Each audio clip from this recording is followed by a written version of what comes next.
bi. parce que biñ demee Dubaï. la ñu wax ni Elimane Lam indi na benn partenaire pour mu ñëw bokk ci 100 000 logements yi. waaw mais am na ñu bëri c'est-à-dire que du moom rek am na ñu bëri ñu dëkk ci bunt mais ñooñu commencé guñ waxtaan ak ñoom am na ñu bëri ñu tapé à la porte mais nag après il faut que nga def attention. parce que quand même il y va aussi de la sécurité du pays. du kenn rek mooy jóge fële ay dossier rek nga ñëw dugal déedéet da ngay xoolaat ba pare nga soumettre ko aussi à l'arbitrage du ministère bi rek parce que dafa am ministère aussi de l'économie bu ci dugg bu wax xalaatam ministère des finances da wax xalaatam. ministre des affaires étrangères aussi bu ñuy wax ak ñenn ñi président daf ñu ne lépp lu ngeen di wax ci affaires étrangères wax leen ci ak ministre des affaires étrangères après nag président bi arbitre donc procédure yu jógee ci bitim réew dañu koy xaytu ba mu nekk lu wóor parce que adduna bi léegi dafa ne monde d'insécurité mënoo ñëw lu nekk nga dugal ko sa réew loolu tamit dafay am lu mu gàllankoor mais li am solo mooy xam nañu ni aussi capacité bi lu Sénégal amul lépp tabax bi gis ngeen fii nañu waxante dëgg lu ñu fi joxante yëpp jafe-jafe am na fi jafe-jafe yooyu nag mënuñ ñëw avec la demande sociale sénégalais yi mënuñ xam ne kii sénégalais mooy tabax ou bien étranger mooy tabax lu mu bëgg mooy kër tey la demande est très faible l'offre est très faible alors que la demande est très forte ce qui fait que ñuy loué mais ñuy loué ñu ngi exploiter de manière usurière les populations mais loolu il faut y arriver et mettre on a mis une loi on a mis en place une loi mais c'est comme code de la route mais c'est comme code de la route code de la route baax na mais am na ay chauffeurs délinquants fii tamit def nañu loi bi mais président tamit joxawoon na instruction ministre du commerce mais ministre du commerce en relation avec ñun ak ministre de l'intérieur nañu xool les moyens coercitifs pour faire appliquer la loi en attendant que le projet atteigne sa vitesse de croisière parce que loi itam à la kulli alin il faut que ñu appliquer ko réew mi aussi mënuñ ñëw génne la après ñëwaat mais tout ça mais parce que boobu nga fa xamul loi bi parce que loi bi dafa xamul maîtriser wul loi bi moom moo tax mais loolu lépp nag moo tax ñu war a am une bonne action pour que ñu mën a sanctionner parce que réew mi luy problème bi mooy les gens n'aiment pas la sanction ñu toog way diw lii sama kër la maa ko ñàkk mais ci réew nga nekk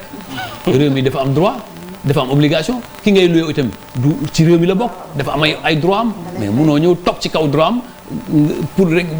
kër bu doon war a loué 100 000 nga laaj 250 000 nga laaj ñetti weeru caution nga laaj beneen mois nga ne pour courtier bi loolu yëpp dañ ko war a réglementer te réglementer woon nañ ko léegi le président joxe na ndigal ministre du commerce parce que mbirum jënd ak jaay c'est plus ministère du commerce moo jiite comité boobu ñu bokk ci conclusion yi président dana ko approuvé bu ko approuvé danañ appliqué mais li ma wóor mooy le projet 100 000 logements est une bonne solution par rapport à la question du logement au Sénégal. mais ci force par exemple promoteur sénégalais yi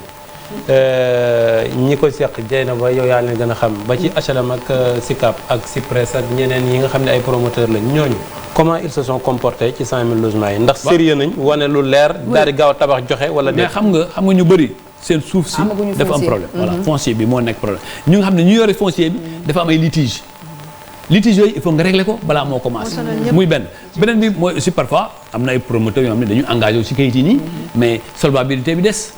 loolu tamit c'est sur le terrain nga koy gisee indi la ay kayit yu rafet kayit yu baax mais boo demee ba ci biir nga xam ne kii mënu ko donc yooyu yëpp mu ngi ci biir donc mais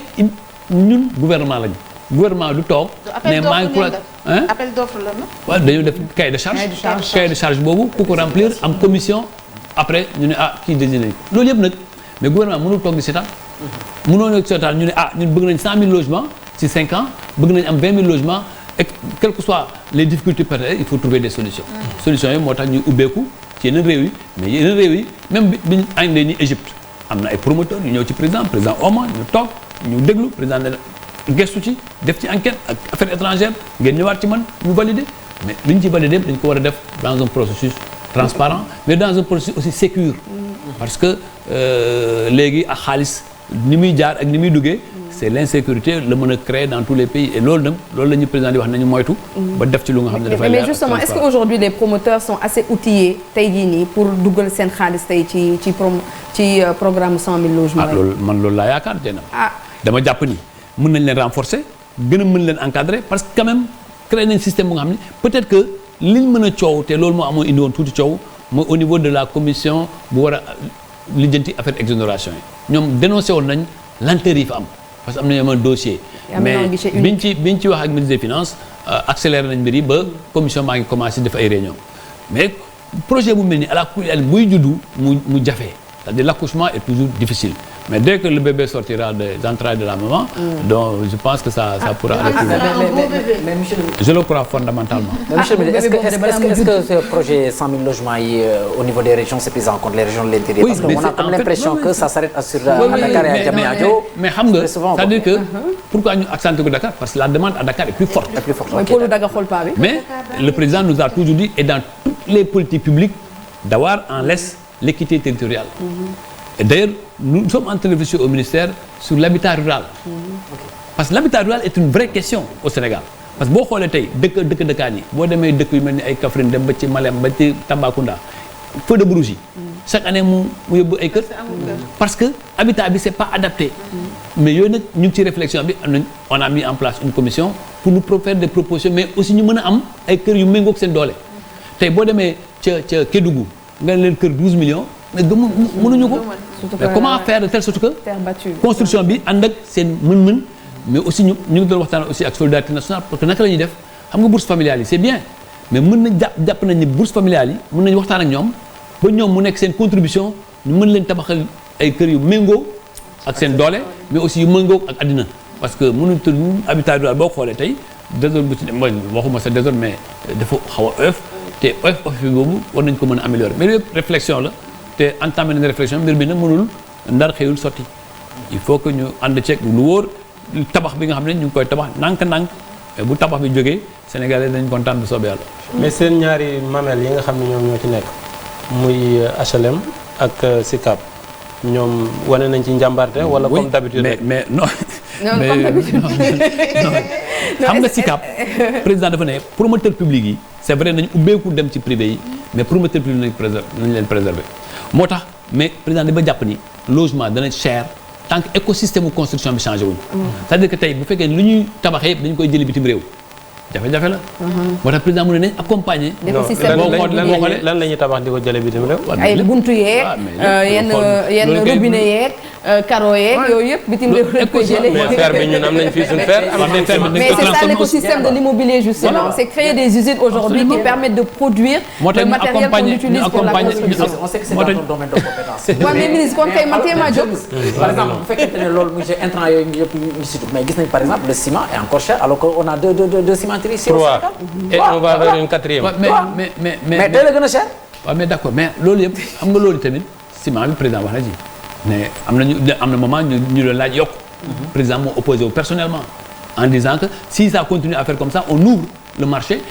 mais bu ñu ko libéraliser la concurrence faisant va juguler la chose mais du ciment kese tabax du ciment kese fer bee gën a cher c'est-à-dire écosystème construction dafa gën a yaatu te loolu tamit tant que Sénégal parce que amul taxe yoo tant que xamante Sénégal amul instrument yooyu ba écosystème bi ba li ñuy tabaxee yëpp ñu mën ko def ci biir réew mi tant que ñu ngi importer dafay continuer am impact sur le coût du bâtiment et loolu président aussi demandé na ñu accompagner nos promoteurs publics moo tax ñu financer à hauteur de 1 milliard presque si benn programme bu tudd Sisol ci SICAP loolu tamit HLM aussi président mën nañu accompagner d'abord HLM dañ leen a yab moom HLM dañ leen a yab waaw ñu xayma dañ leen exproprier rek ñoom ñu xayma jafe-jafe yi ñu xool naka la ñuy def ba ñoom ñu judduwaat ñu ngi xalaat sax naka la ñuy def ba ñu mën a synthétiser leur effort mais tout ça c'est un processus faut pas que ñu Sénégalais yàkkamti ji loolu parce que dafa nekk un problème boobu il faut ñu diagnostiquer de manière claire mais aussi ñu trouver des solutions mais solutions en adéquation avec notre processus de développement. mais foog Sénégalais yi yàkkamti monsieur le ministre parce que 3 ans ñaata logement ngeen joxe 3 ans yi du 200 xaw ma c'est que mat na. àgguñu foofu. waaw non li SICAP doon joxe mu ngi koy joxe tous les jours. lii alors que bokk ci 100 000 logements. mais bien entendu. bien entendu 100 000 logements mooy li secteur public bi di créer mais aussi le secteur privé lu muy créer ñu parce que ñoom itam dañ leen di accompagner ci processus mais li am solo xam nga li am solo ba am solo mooy il faut que bu ñu demee ba lépp yemb foofu la ñu commencé xayma projet bi. le projet bi dafa nekkoon ci ay préliminaires yu bëri yu war a régler wax naa ko sànq on est fonds pour l'habitat wax SAFRU wax ñu ubbi ñu def un guichet unique parce que nit ñi procédures yi am ñu bëri ñu bëgg investir fii mais procédures yi day yàgg président ne leen en 48 heures bëgg na léegi procédures yi ñu jeex ñu def créer guichet unique ñu créer une commission d'exonération loolu jeex na beneen étape bi nag maintenant mooy suñu promoteurs yi ñu gën leen encourager ñu mën a réaliser leur objectif mais à défaut ñu ubbeeku au plan international. Et puis faire la location-vente également. Parce que ça aussi c'est bon tam levier la pour mën a diminuer donc li ni mel yaakaar naa ne. bu nit duggee ci kër mu xam ne que dans un moyen terme kër gi moom moo ko moom. je pense que moom mooy gën a. c'est un investissement qui n'est pas perdu. waa FONSIS sax ñu ngi ciy liggéey on va revenir. oui mais noonu lañu daan def mais ñoom de paiement modéré la c'est-à-dire que location-vente moo gën a gudd c'est sur 15 ans yenn saa sur 25 ans. et quelquefois sans apport. am na ñu koy def nag mais bëriwul donc loolu aussi je pense que ay piste de réflexion la pour wàññi gap bi nga xamante ni am nañ ko monsieur le ministre si ginnaaw ñu ngi may rappeler aussi lu jëm ci wàllum déchets yeeg parce que aussi cadre de vie donc ci nga bokk ci la sa liggéey la bokk lu jëm ci déchets yi nu ñu koy conditionner